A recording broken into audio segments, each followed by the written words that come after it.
Scott Schweiger with Burnt CPA. Tax season has come and gone, and so have my Tuesday tax tips. So, now what? Well, did you know that your financials tell a story? They take a pulse from tracking your activity, you know, those records that your accountant pesters you about all the time. Most of the year, my job isn't taxes, it's to help business owners create and share their story.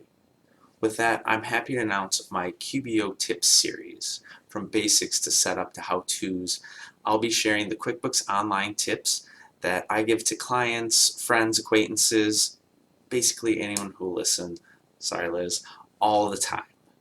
I love working with clients to get their story right. It's a great feeling when the story in the financials matches reality.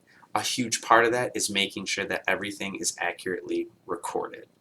If you have a question or a specific issue, please let me know and I'll help you get your books where they need to go. We'll see you next week. Thanks.